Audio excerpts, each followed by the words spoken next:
پرانے زمانے کی بات ہے کہ ایک چھوٹے سے قصبے کی ایک سرائے میں ایک نوجوان آ کر ٹھہرا۔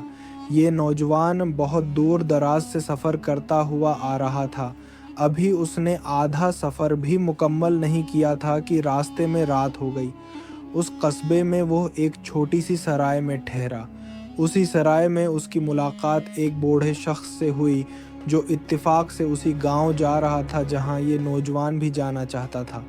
پرانے وقتوں میں لوگ پیدل یا بیل گاڑیوں پر لمبے لمبے سفر کیا کرتے تھے۔ نوجوان اور بوڑھا کھانے کے دوران اکٹھے ہو گئے۔ باتوں ہی باتوں میں بوڑھے کو پتہ چلا کہ نوجوان بھی اسی گاؤں جا رہا ہے۔